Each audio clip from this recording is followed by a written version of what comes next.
ವಿಶ್ವ ಒಕ್ಕಲಿಗ ಮಹಾಸಂಸ್ಥಾನದ ಮಠದ ಪರಮ ಪೂಜ್ಯ ಚಂದ್ರಶೇಖರನಾಥ ಮಹಾಸ್ವಾಮೀಜಿಗಳು ಅವರನ್ನ ಭೇಟಿ ಮಾಡಿ ಅವರ ಆಶೀರ್ವಾದನ ಪಡೆದುಕೊಂಡು ಹೋಗ್ಬೇಕು ಅಂತ ಹೇಳಿ ನಾನು ಮತ್ತೆ ನಮ್ಮ ಪ್ರತಿಪಕ್ಷದ ನಾಯಕರಾಗಿರ್ತಕ್ಕಂಥ ಚಲವಾದಿ ನಾರಾಯಣ ಸ್ವಾಮಿ ಅವರು, ಮಾಜಿ ಉಪಮುಖ್ಯಮಂತ್ರಿಗಳು, ಶಾಸಕ ಮಿತ್ರ ಇರ್ತಕ್ಕಂಥ ಡಾಕ್ಟರ್ ಅಶ್ವಥ್ ನಾರಾಯಣ್ ಅವರು, ನಮ್ಮೆಲ್ಲ ಪಕ್ಷದ ಮುಖಂಡರು ಹೊತ್ತು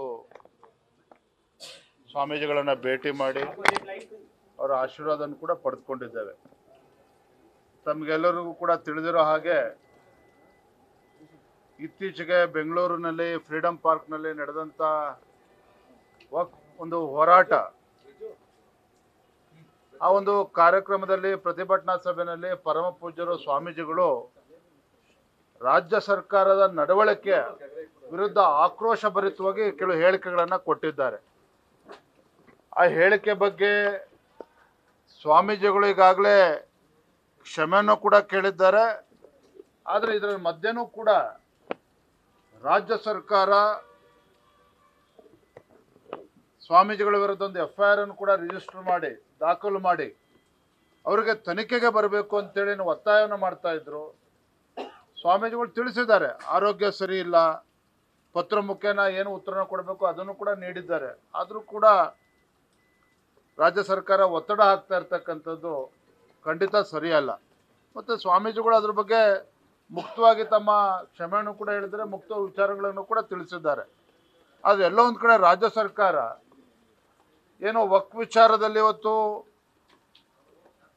ರೈತರನ್ನು ಒಕ್ಕಲೆಬ್ಬಿಸ್ತಕ್ಕಂಥದ್ದು, ಮಠಮಾನ್ಯಗಳ ಜಮೀನನ್ನು ಕಿತ್ಕೊಳ್ತಕ್ಕಂಥದ್ದು, ನೋಟಿಸ್ಗಳನ್ನು ಕೊಡುವುದು ಅಧಿಕಾರಿಗಳ ಮುಖೇನ, ಇದು ಎಲ್ಲೋ ಒಂದು ಕಡೆ ಇಡೀ ರಾಜ್ಯಾದ್ಯಂತ ಇವತ್ತು ಉಗ್ರ ಪ್ರತಿಭಟನೆ ಕೂಡ ನಡೀತಾ ಇದೆ.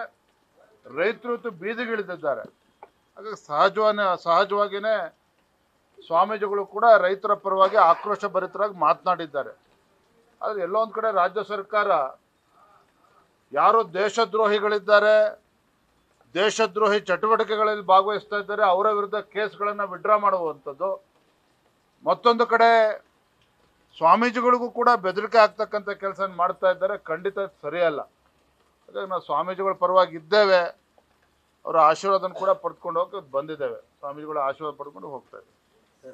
ಯತ್ನಾಳ್ ಡೆಲ್ಲಿಲಿ ಮಾತಾಡಿದ್ದಾರೆ, ಕೊಟ್ಟೇ ಇಲ್ಲ, ಇದೊಂದು ನಕಲಿ ನೋಟಿಸು, ವಿಜೇಂದ್ರ ಅವರೇ ಕ್ರಿಯೇಟ್ ಮಾಡಿರೋ ನೋಟಿಸು. ನಾನು ಯತ್ನಾಳ್ ವಿಚಾರವಾಗಿ, ನೋಟಿಸ್ ವಿಚಾರವಾಗಿ ನಾನು ಪದೇ ಮಾತನಾಡೋದಕ್ಕೆ ಹೋಗೋದಿಲ್ಲ. ಅದು ನಕಲಿನೋ ಅಸಲಿನೋ ಬರುವಂಥ ದಿನಗಳು ಗೊತ್ತಾಗ್ತದೆ. ನಾನು ಅದ್ರ ಬಗ್ಗೆ ಇನ್ನೇನು ಹೆಚ್ಚಾಗಿ ಮಾತನಾಡೋದಕ್ಕೆ ಹೋಗೋದಿಲ್ಲ. ಧನ್ಯವಾದ. Thank you. ಸಮಾವೇಶ ಜೋರಾಗಿ ಮಾಡಿ ತೋರಿಸ್ತೀವಿ ಇನ್ನೂ ಮಾತನ್ನ ಹೇಳ್ತಾ ಇದ್ದಾರೆ. ಅವ್ರು ಶುಭ ಆಗಲಿ ಅಂತೇಳಿ ಹಾರೈಸ್ತೇನೆ. Thank you. ನ್ಯೂಸ್ ಫಸ್ಟ್, ನಿರ್ಭೀತಿಯಿಂದ ನಿಮ್ಮ ಪರವಾಗಿ.